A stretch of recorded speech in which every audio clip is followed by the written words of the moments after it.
The plot unfolds as Annie's family begins to unravel dark and sinister secrets about their ancestry. Strange and disturbing occurrences plague them, particularly affecting young Charlie, who displays odd behavior and an unsettling connection to the supernatural. As the family delves deeper into their grandmother's enigmatic past, they discover a terrifying legacy of occult rituals and demonic forces. Join us as we delve into the disturbing tale of Graham family, unraveling the dark secrets and tragic events that haunt their lives. Welcome to our movie recap of Hereditary. Before hopping into the movie, let's know more about Annie's family. Ellen Tabor Lee is the mother of Annie Lee Graham and Charles Lee, grandmother of Peter Graham and Charlie Graham. Also, Ellen is the mother in law of Dr. Stephen Graham. The viewer opens the story by seeing a treehouse outside a bookshop window. Stephen Graham wakes his adolescent son Peter and his 13-year-old daughter Charlie for the funeral of their 78-year-old grandma, Ellen Taper Lee. In the treehouse, Charlie is seen dozing off. Annie, a tiny diorama sculptor, gives the eulogy at her mother's funeral. Annie and Ellen had worn the same unique necklace. During the speech, Charlie produces a funny sketch and makes a clucking noise with her That was tongue. your opinion, and you were. Charlie notices a woman rubbing something in Ellen's mouth. At the house, Annie is seen sculpting in her workshop. She usually gets inspired and sculpts the incidents in their family. That evening, before going to bed, Annie discusses Ellen with Charlie. Charlie says her grandma always said she should have been a male. Charlie wonders out loud who will care for Annie now that Ellen is dead, which confuses Annie. Later, as Annie is in Annie's workshop going through a memory book, she finds a letter from her mother begging for forgiveness, stating, "Please don't hate me and try not to despair your losses. In the end, you will see that they were worth it, and our sacrifice will pale next to the rewards." Before leaving the room, Annie experiences a disturbing image of Ellen. The next morning, a bird crashes into one of Charlie's school windows and perishes. Charlie takes the bird outside and chops off its head. Charlie gets a wave from a strange woman across the street. Annie starts looking into unusual happenings. Steve chooses not to inform his wife despite learning from cemetery that Ellen's grave has been vandalized. Although Annie seems to be attending a movie, she is heading to a support group for bereavement counseling. It is night time when she gets to the meeting. Annie is candid about her past and her mother. Annie sees that in the end her mother was not together with them, so her demise didn't deal a huge blow to her, but still she loved her. Ellen had mental health conditions such as dementia and dissociative identity disorder, and that became extreme at the end. Annie's father died when she was a baby due to starvation as he had psychotic depression. Annie's elder brother, Charles, had schizophrenia. At the age of 16, Charles hanged himself in Ellen's room, leaving a suicidal note accusing Ellen of putting people inside him. Annie was talking with Ellen in her early married life, but they were not talking and they were and weren't until Stephen enforced a no contact rule, which lasted until Annie got pregnant with her daughter. Annie didn't let Ellen near her when she had her son. So Annie gave Ellen her daughter to be taken care of. Ellen was brought into contact once again when she came home just a few days before her hospice. Charlie notices an odd light coming from her bedroom. Annie gets in touch with Sylvia Archer, the gallery owner, to discuss the status of her latest pieces, which include one that features Ellen. In the hopes of running into Bridget, a student he is interested in, Peter asks his mother if he might attend a party. Peter lies that it's a school related celebration, so Annie asks if he invited his sister to go with him. Charlie sees her grandmother surrounded by flames in a vision. When she is jolted out of her reverie, Charlie lets out her characteristic clucking sound.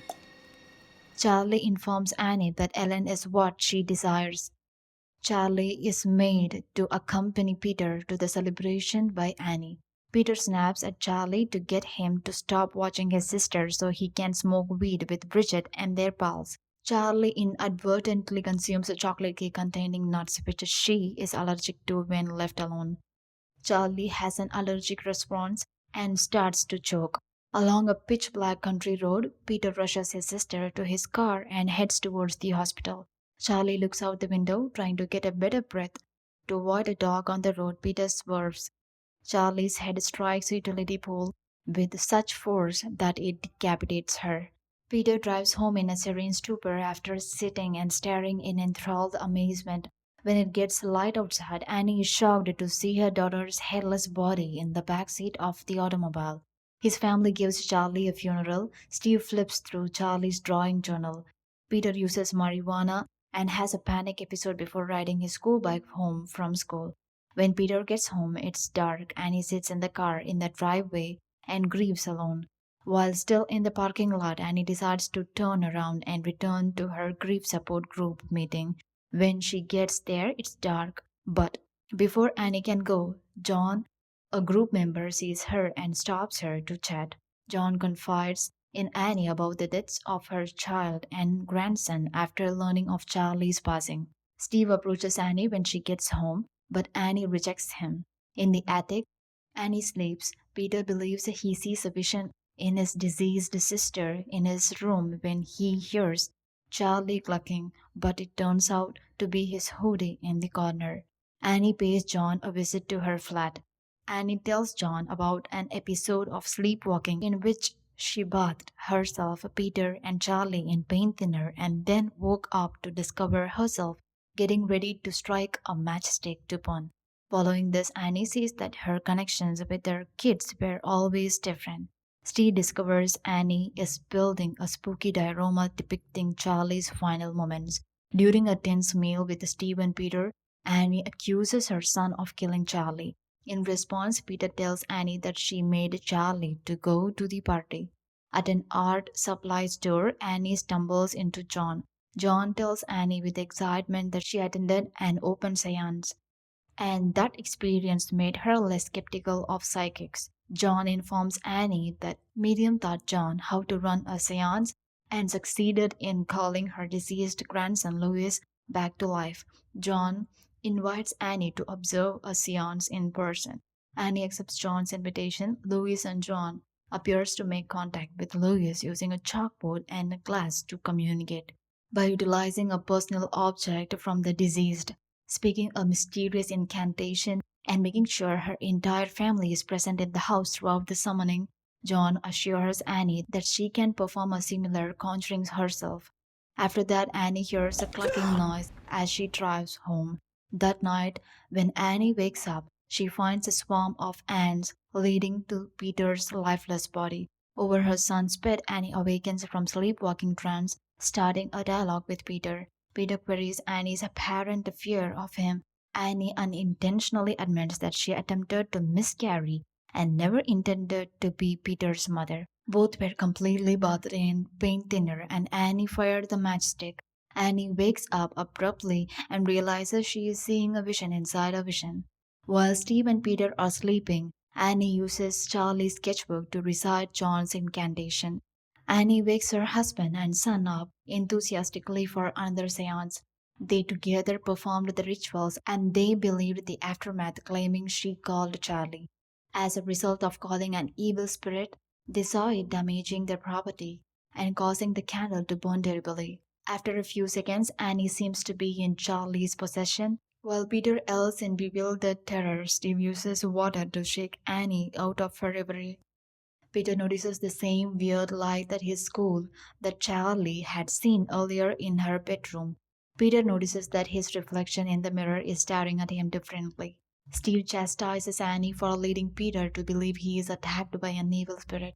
In the fit of rage, Annie destroys everything in her studio, including a miniature model chair, after receiving another voicemail from her gallery pressuring her to provide a new pieces. Her old sketchbook is magically drawn in by Charlie's soul. In the corner, Peter gets a vision of his deceased sister whose head falls off and turns into a ball on the floor before he is strangled in his bed. Annie visits him at the time, and Peter charges his mother with assaulting him once more and sleepwalking.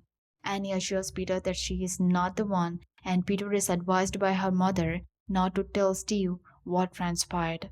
Annie continues by saying that she is the only one who can put an end to the mysterious activity taking place in the house. When Annie realizes the spirit she called is evil, she tosses Charlie's sketchbook into the fireplace. Annie is forced to save the book because her arm catches fire in the same way that the book is burning. Annie goes back to John to ask for assistance, but she is unable to enter John's home. The camera displays to us that witchcraft accoutrements adorn John's home, including a picture of Peter enclosed in ceremonial triangle and a symbol Annie is familiar with from all the family pictures. From the other side of the fence at school, Peter hears John yelling, "I expel you," at him. And he discovers that the sign is connected to the one of the Hell's King, the demon Payman. Additionally, Annie discovers picture of John with Ellen, which shows that both John and Annie's mother belonged to a coven that was focused on obtaining wealth by summoning payment into a male body. Steve sees in the image shared from the cemetery that Ellen's grave has been vandalized. Annie finds Ellen's lifeless body in the attic of her home. Peter hears Charlie clucking in the class with a cry of dread and agony. Peter breaks out of his trance and strikes his head on his desk, acting as though he is possessed. Steve returns home with Peter. Steve is informed by Annie that Ellen's head has been severed and that it is currently in their attic. Additionally, Annie shows Steve the pictures in which John and Ellen are seen donning the payment seal.